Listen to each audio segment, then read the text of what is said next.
Good afternoon, everyone. So today's class we'll talk about हाँ जी। तो आज की क्लास में हम लोग फिजियोलॉजी ऑफ डाइजेस्टिव सिस्टम इससे हम आपकी क्लास स्टार्ट करेंगे। तो बेसिक फिजियोलॉजी मतलब हमारे जो पूरा डाइजेस्टिव सिस्टम है, जो पाचन तंत्र है, वो काम कैसे करता है, इसके ऊपर हम क्लास स्टार्ट करेंगे। तो इसमें पहले हम लोग देखेंगे कि पूरे डाइजेस्टिव सिस्टम में क्या क्या आता है, ठीक है। फिर ऑर्गन बाय ऑर्गन उसका डिस्क्रिप्शन पढ़ेंगे कि वो काम कैसे करता है, ठीक है। तो पहले हम देखते हैं फिजियोलॉजी ऑफ डाइजेस्टिव सिस्टम में कि डाइजेस्टिव सिस्टम सबसे पहले किस चीज को मिला के हम पूरे उसमें पूरे हमारे जितने ऑर्गन्स हैं उनमें किन चीजों को मिला के हमारा डाइजेस्टिव सिस्टम बनता है।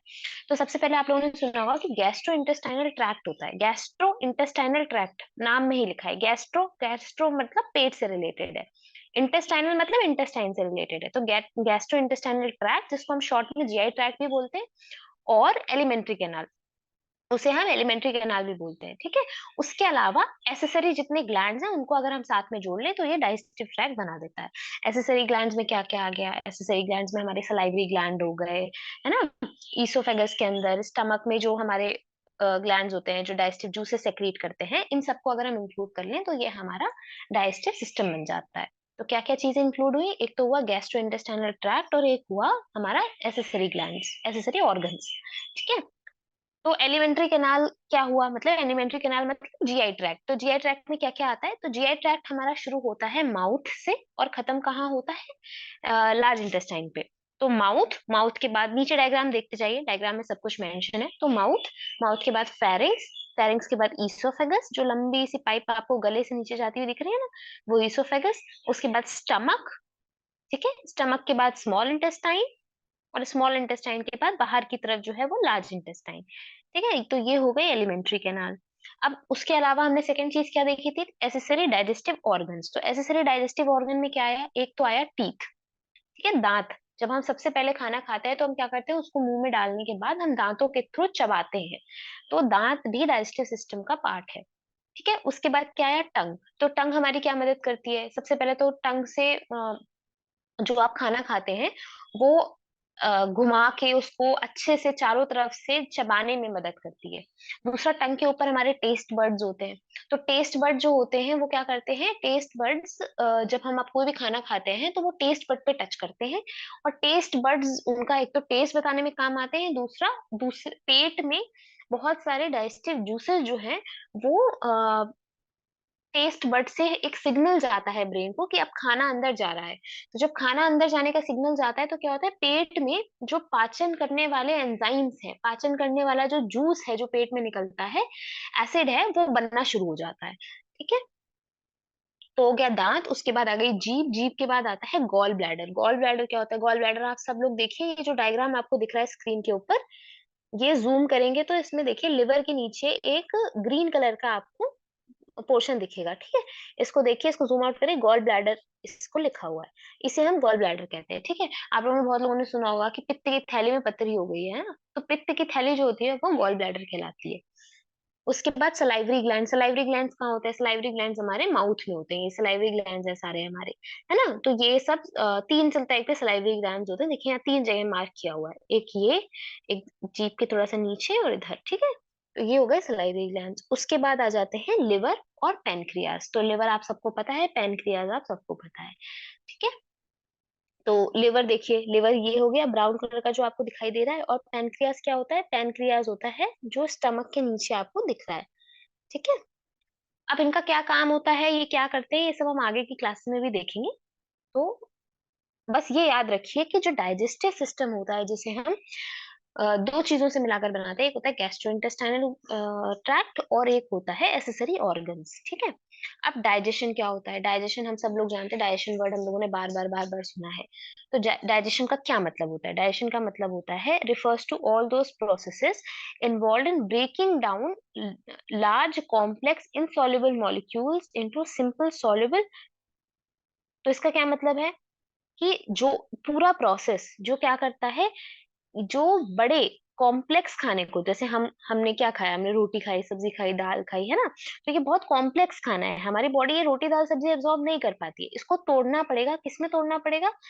कैल्शियम में, मैग्नीशियम में, है ना, आयरन में, इन सब चीजों में उसको तोड़ना पड़ेगा, तब जाके ये सब चीजें हमारी बॉडी में एब्जॉर्ब होंगी, एब्जॉर्ब होने के बाद ब्लड स्ट्रीम में जाती हैं। तो जो भी पूरा प्रोसेस इस बड़े कॉम्प्लेक्स खाने को, जो इनसॉल्युबल है, उसको तोड़कर सॉल्युबल और सिंपल खाने में कन्वर्ट करता है, जो हमारी बॉडी एब्जॉर्ब कर सके जल्दी से, so that the substances can be absorb quickly into the blood, जो हमारी बॉडी अच्छे से एब्जॉर्ब कर सके जल्दी से और खून में ट्रांसपोर्ट के लिए भेज सके, और इस ट्रांसपोर्टेशन के थ्रू हमारे हर बॉडी के एक एक सेल को खाना पहुंच सके। ठीक है, तो फिर इस प्रोसेस को हम डाइजेशन कहते हैं। तो पाचन की वह प्रक्रिया जिसमें बड़े कॉम्प्लेक्स खाना और इनसॉल्युबल मॉलिक्यूल्स को पाचन शक्ति की मदद से पचाकर छोटे सिंपल सॉल्युबल मॉलिक्यूल्स में तोड़ दिया जाए, जो हमारी बॉडी में क्विकली एब्जॉर्ब हो। ठीक है, और ब्लड ब्लड स्ट्रीम में जाकर ट्रांसपोर्टेशन के थ्रू हर सेल को न्यूट्रिशन प्रोवाइड करे। इस पूरे प्रोसेस को हम डाइजेशन कहते हैं। ठीक है, अब हम आते हैं नेक्स्ट पे। तो फंक्शंस क्या है डाइजेस्टिव सिस्टम के? तो डाइजेस्टिव सिस्टम के तीन फंक्शन होते हैं: ingestion, propulsion and digestion. Ingestion क्या होता है? खाने को जब हम मुंह के अंदर डालते हैं तो उसे हम इंजेशन कहते हैं। ठीक है, तो हम कहते हैं हम खाना खाने जा रहे हैं, हम एक निवाला अपने मुंह में डाल रहे हैं, तो जो निवाला मुंह में डालने वाली चीज है उससे हम इंजेशन कहते हैं। वो प्रोपल्शन क्या होता है? प्रोपल्शन का मतलब होता है खाने को चबाने के बाद जब हम निगलते हैं, है ना, तो निगलते हैं तो हम क्या करते हैं, मुंह से उसको ईसोफेगस में डालते हैं, और फिर वो इतनी लंबी ईसोफेगस से वो पेट में कैसे पहुंचता है? तो उसमें एक प्रोसेस होता है जिसे हम कहते हैं पेरिस्टालसिस, पेरिस्टाल्टिक मूवमेंट, जो ईसोफेगस में होते हैं। तो ईसोफेगस जिन मसल से बनी हुई होती है वो इनवॉलेंटरी मसल होती है। इनवॉलेंटरी मतलब जो आपके मर्जी से काम नहीं करती, उसका काम है कि वो हिलेगी या वो कंप्रेस होगी, रिलैक्स होगी, तो वो करती रहती है। ठीक है, और क्या क्या एग्जांपल्स है इनवॉलेंटरी मसल के? तो आप देखिए, आपकी जो लंग्स हैं वो हो गए। उसके अलावा आपके इनवॉलेंटरी मसल्स में और क्या क्या आता है? ऐसा कौन सा काम है जो होता रहता है? तो जैसे दिल है, आपका हार्ट है, वो हर समय पंप करता रहता है, तो आपको याद नहीं रखना पड़ता ना, आपको थोड़ी एक एक मिनट, एक एक सेकंड पे याद दिलाना पड़ता है अपने दिल को कि नहीं अभी धड़कना है, अभी धड़कना है, नहीं ना, तो वो अपने आप करता रहता है। तो ये इनवॉलेंटरी मसल का काम होता है। ठीक है, तो ऐसे ही ईसोफेगस जो है उसमें इनवॉलेंटरी एक्शन होता है पेरिस्टालसिस का, जो खाने को गले से लेकर दबा दबा के धीमे धीमे पेट तक पहुंचा देता है। तो ये हो गया प्रोपल्शन। मतलब पहले आपने क्या किया, इंजेक्शन खाया। प्रोपल्शन, प्रोपल्शन का मतलब आपने उसको सोलो किया, निगला, और फिर वो ईसोफेगस से स्टमक में पेरिस्टाल्टिक मूवमेंट के थ्रू पहुंच गया। अब एक बार पेट में पहुंच गया, उसके बाद क्या होगा? उसके बाद होगा डाइजेशन। डाइजेशन क्या होता है? डाइजेशन मैंने आपको अभी बताया, एक मैकेनिकल होता है, प्रोसेस होता है, चूइंग, मिक्सिंग और चर्निंग ऑफ फूड का। ठीक है, और केमिकल, ये एक मैकेनिकल प्रोसेस है, मैकेनिकल भी है और केमिकल प्रोसेस भी है। मैकेनिकल प्रोसेस में क्या है, हम दांत से चबा रहे हैं तब भी तो डाइजेशन हो रहा है, पेट में वो खाना पेरिस्टालसिस से मिक्स हो रहा है, चर्न हो रहा है, तो वो हो गया। और दूसरा केमिकल क्या है?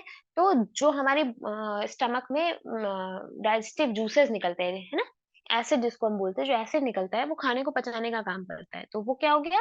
ये हो गया केमिकल।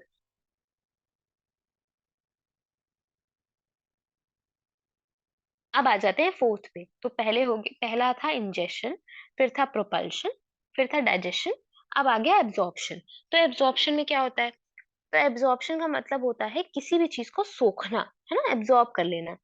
तो जो हमारी जीआई ट्रैक्ट में न्यूट्रिएंट्स, खाना खाने के बाद, पचने के बाद जो न्यूट्रिएंट्स बचे, वो ब्लड स्ट्रीम में आ जाते हैं, क्योंकि पेट में वो सोख लिए जाते हैं और उनको खून में डाल दिया जाता है, खून और लिम्फ नोड्स में, है ना, इसको हम एब्जॉर्प्शन कहते हैं। तो ये जो प्रोसेस है कि पेट में जो खाना पच रहा है, पच गया है, उसमें से पोषक तत्व निकाल कर खून में जब उसको मिला दिया जाता है, तो उसको हम कहते हैं एब्जॉर्प्शन।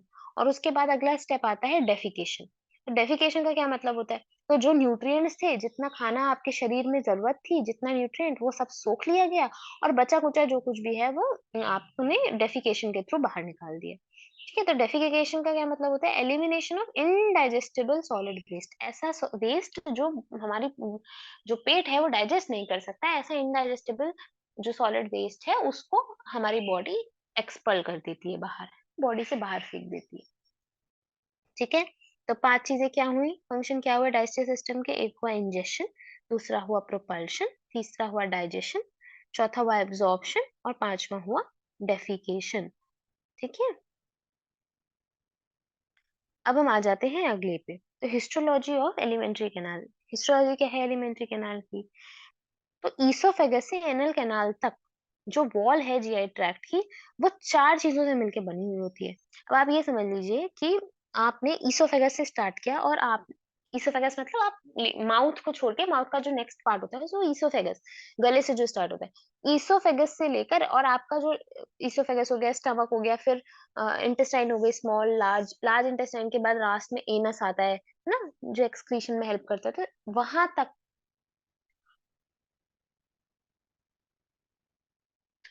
वहां तक जो आपका एलिमेंट्री कैनाल है, वो पूरा का पूरा कैनाल आप ये समझ लीजिए कि एक पाइप के फॉर्म में है।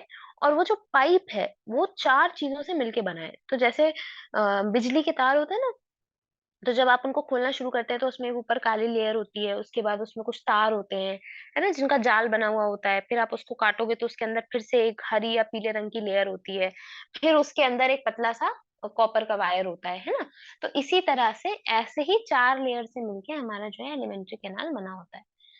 अब ये 4 लेयर कौन-कौन सी होती हैं? तो 4 लेयर होती हैं, देखिए डायग्राम देखते जाइए साथ-साथ में। सबसे पहली लेयर होती है म्यूकोसा। ठीक है? म्यूकोसा दिख रही है आप लोगों को, सब पिंक पिंक जो एरिया दिख रहा है ना? देखिए इसमें जो बीच में ल्यूमेन लिखा हुआ है, यहाँ पे जो बीच में ल्यूमेन लिखा है, इस जगह पे उस ल्यूमेन का क्या मतलब? ल्यूमेन का मतलब होता है खाली जगह, है? तो ल्यूमेन का मतलब होता है कोई स्पेस, मतलब पाइप के अंदर जैसे खाली जगह होती है ना? वैसे, तो ये ल्यूमेन हो गया। अब इसके जस्ट बाद आप देखिए पिंक पिंक लाइनिंग दिख रही है ना? पूरे चारों तरफ आपको पिंक पिंक, वो क्या होता है? वो होता है म्यूकस। तो एलिमेंट्री कैनाल की जो 4 लेयर है उसमें से सबसे पहली लेयर जो होती है वो होती है म्यूकोसा। तो ल्यूमेन हो गया, ल्यूमेन के बाद म्यूकोसा हो गया, म्यूकोसा के बाद सब म्यूकोसा हो गया, सब म्यूकोसा के बाद मस्कुलर लेयर हो गई और उसके बाद सेरोसा लेयर हो गई। क्या क्या? तो ल्यूमेन आपको नहीं बोलना है, ल्यूमेन लेयर का पार्ट नहीं है, ल्यूमेन का मतलब होता है खाली जगह। ठीक है? तो आपसे कोई पूछे अगर कि एलिमेंट्री कैनाल जो है वो 4 कौन सी लेयर से मिलके बनी है, तो आप बताएंगे पहली होती है म्यूकोसा, दूसरी होती है सब म्यूकोसा। सब म्यूकोसा मतलब म्यूकोसा के नीचे वाली लेयर। ठीक है? तो सब म्यूकोसा, उसके बाद होती है मस्कुलर लेयर। मस्कुलर लेयर मतलब मसल्स। तो देखिए मसल तो प्रेजेंट होंगे ही। अभी मैंने आपको थोड़ी देर पहले क्या बताया था कि इनवॉलेंट्री एक्शन जिसको हम पेरिस्टालसिस बोलते हैं, पेरिस्टालसिस, उसकी मदद से खाना हमारा ईसोफेगस से होता हुआ स्टमक, इंटेस्टाइन वगैरह में जाता है। तो इसका मतलब कोई तो ऐसी चीज है वहां पे जो उसको मूवमेंट में हेल्प कर रही है या जो दबा रही है, पाइप एक तरफ से दब रहा है। जैसे कैसे पेरिस्टालसिस मूवमेंट समझने का सबसे अच्छा तरीका मैं आपको बताती हूँ। आप लोगों ने कभी केचुआ देखा है? केचुआ स्नेल जिसको बोलते हैं या अर्थवर्म जिसको बोलते हैं, आपने देखा वो चलता कैसे है? रेंगता है, चलता तो नहीं है, रेंगता है। पर वो पहले थोड़ा सा आगे बढ़ेगा, फिर वो अपनी बॉडी सिकोड़ता है पीछे से, फिर आगे बढ़ता है, फिर सिकोड़ता है, फिर आगे बढ़ता है। तो यही आप इमेजिन करिए कि पेरिस्टालसिस मूवमेंट यही होता है। ठीक है? वो दबेगा, दबाया तो जिस जगह दबा उस जगह का सामान आगे पुश कर दिया, है ना? और फिर आगे से दबा, ऐसे करके धीमे धीमे हमारा खाना नीचे उतरता जाता है। तो ये काम करने के लिए किसी मसल की जरूरत है, नो डाउट। कोई भी मसल, जो भी मेहनत का काम है, एटीपी रिक्वायर्ड है जिन काम में, वो सब काम हमारा मसल करती है। तो ऐसे काम के लिए आपको मसल चाहिए, इसलिए थर्ड लेयर जो है वो मस्कुलर लेयर है। ठीक है? थर्ड लेयर कैसी हो गई? मस्कुलर लेयर हो गई। और फिर फोर्थ लेयर है सेरोसा की लेयर। अब हम धीमे धीमे पढ़ेंगे। म्यूकोसा लेयर क्या होती है? म्यूकोसा लेयर जो है उसका काम होता है गैस्ट्रिक जूसेस को सेक्रीट करना। क्या काम होता है? गैस्ट्रिक जूसेस को सेक्रीट करना। और क्या काम होता है? क्योंकि ये डायरेक्ट कांटेक्ट में होती है ना खाने के, भाई इसके बाद तो क्या है? खाली जगह है ना, ल्यूमेन है ना। और ल्यूमेन खाली जगह है, इसका मतलब वहां पे खाना पड़ा हुआ है, खाना अंदर ही पच रहा है, अंदर ही सब। तो सोखेगा कहाँ से? जो पहली चीज दीवार टच कर रही होगी उसी से तो सोखेगा। तो ग्लूकोसा पहली दीवार है जो टच कर रही है। तो अब इसका काम सेक्रेशन भी होता है, इसका काम एब्जॉर्प्शन भी होता है। ये गैस्ट्रिक जूस भी निकालती है बाहर, और ये डाइजेशन होने के बाद में न्यूट्रिएंट्स को भी एब्जॉर्ब करने का काम करती है। और क्या काम करती है? ये करती है, टिश्यू को प्रोटेक्ट करती है। अब आप लोग बार बार बोलते हैं कि पेट में एसिड होता है, एसिड होता है, है ना? एसिड बना, हाइड्रोक्लोरिक एसिड तो होता ही है डाइल्यूट फॉर्म में। तो अब आप ये समझ लीजिए कि केमिस्ट्री लैब में जब आप HCl के साथ या हाइड्रोक्लोरिक एसिड के साथ काम करते हैं, तो आप इतने प्रोटेक्शन में काम करते हैं ना, तो हाथ नहीं लगाते हैं, नहीं तो जल जाएँगे या एलर्जी हो जाएगी। आप ये सोचिए आपके खुद के पेट में हाइड्रोक्लोरिक एसिड प्रेज़ेंट है। तो अब आपके खुद के पेट में हाइड्रोक्लोरिक एसिड प्रेज़ेंट है, तो वो पेट को भी तो नुकसान करेगा ना, पेट को भी तो जलाएगा, लेकिन नहीं जलाता।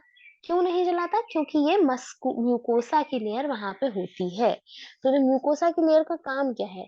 उसका काम है कि टिश्यू को म्यूकस के थ्रू प्रोटेक्शन देना, है ना? अब इसमें और क्या लिखा हुआ है कि ये एक सिंगल लेयर ऑफ एपिथेलियम से बना हुआ होता है, ठीक है? उसके बाद आ जाइए,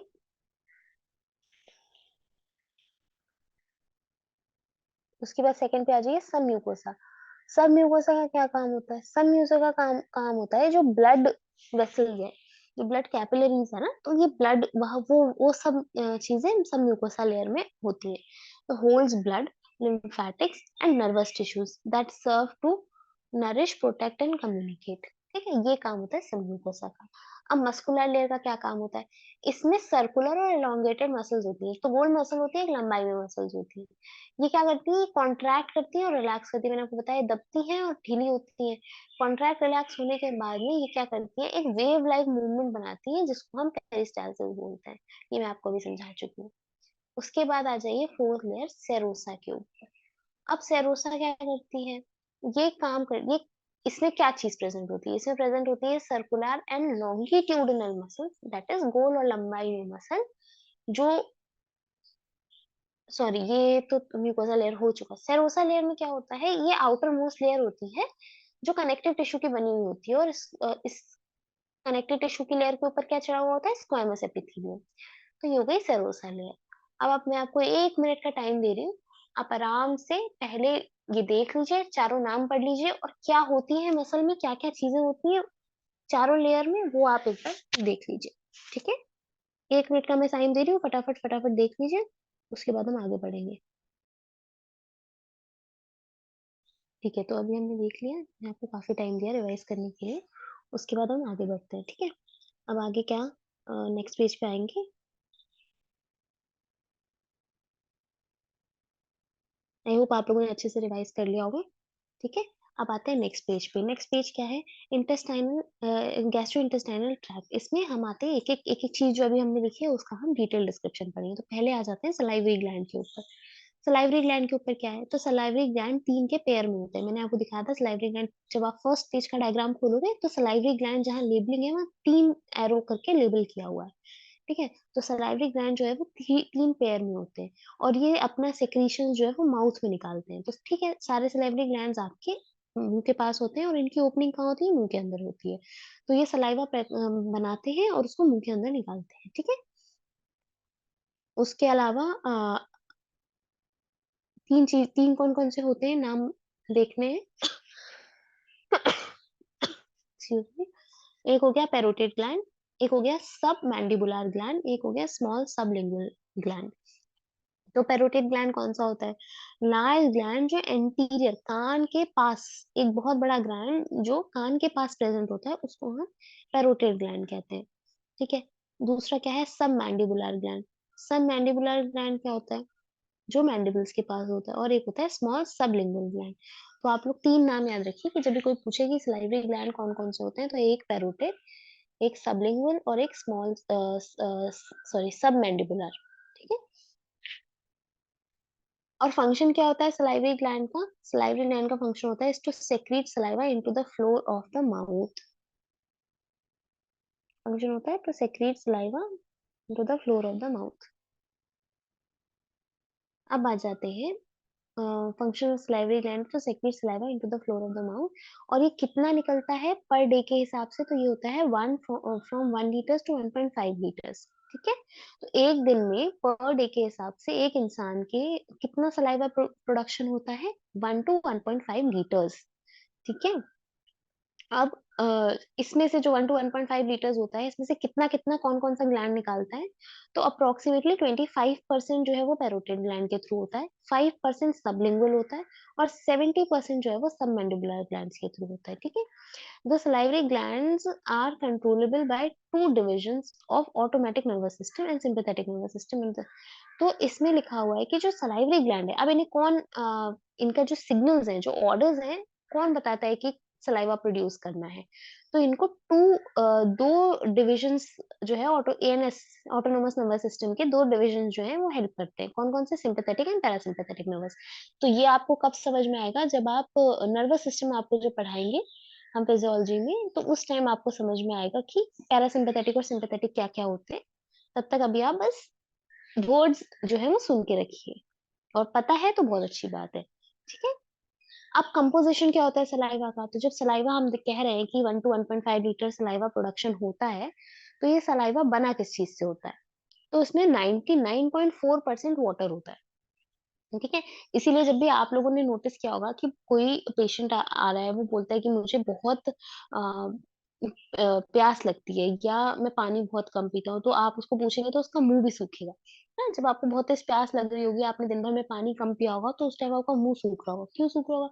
क्योंकि जो पानी आप पीते हैं, जो वाटर आप लेते हैं, वही बॉडी का फ्लूइड कंटेंट बनाता है और सलाइवा जो है वो 99% वाटर है। तो जब आप वाटर इनटेक ही कम करेंगे, तो सलाइवा प्रोडक्शन कैसे होगा?